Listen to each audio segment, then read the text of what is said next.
आप देखो कि क्या कारण है। सबसे पहले प्रश्न लगने लगे हैं चुनाव की व्यवस्था पर, प्रणाली पर, ईवीएम पर। बात गलत है कि सही, वो सेकंड आएगी। फर्स्ट ये है कि लोकतंत्र व्यवस्था चलती भरोसे से, विश्वास से।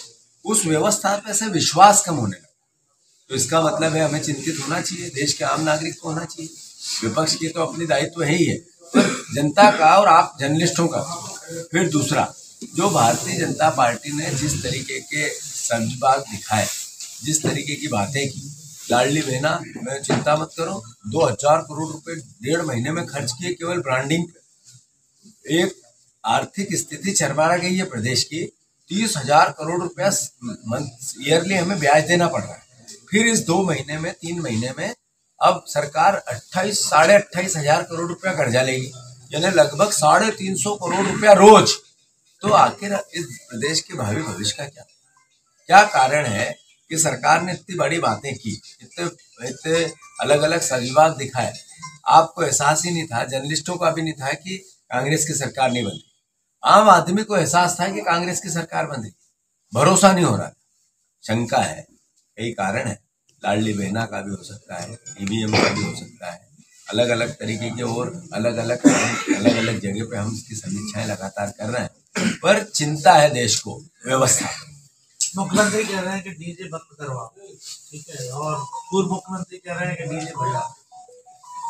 यही तो मैं कहना चाहता हूँ कि जिस व्यक्ति के नाम पे वोट मिले, जिस व्यक्ति के नाम पे सहमत विधायक, उस व्यक्ति को दूध में से मक्खी जैसा शिवराज सिंह चौहान हमारे विपक्ष के हैं, विरोधी हैं, पर इसका मतलब व्यवस्था है तो इसी देश के नागरिक, इसी प्रदेश के नागरिक।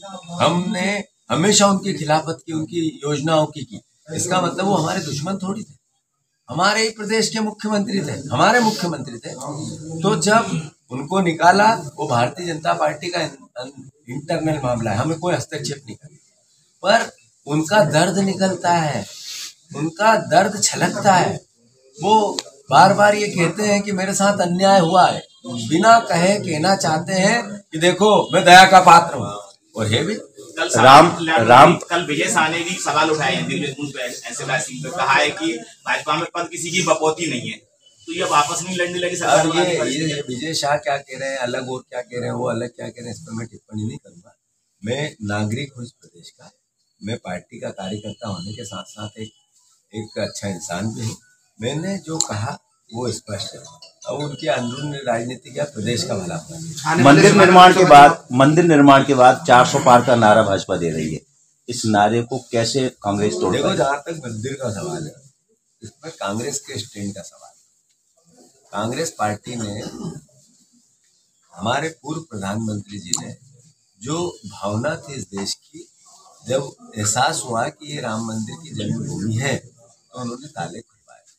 चूंकि उस समय किसी न किसी रूप में ये कोर्ट और कानून की बात भी थी, तो संविधान सर्वोपरि है। तो संविधान ने जो कहा वो कांग्रेस पार्टी ने। हमसे जुड़े रहने के लिए हमारे YouTube चैनल को सब्सक्राइब करें और नई वीडियो की नोटिफिकेशन के लिए बेल आइकॉन को दबाएं। अगर आप ये वीडियो Facebook पर देख रहे हैं तो लाइक जरूर करें और ज्यादा से ज्यादा शेयर करें। धन्यवाद।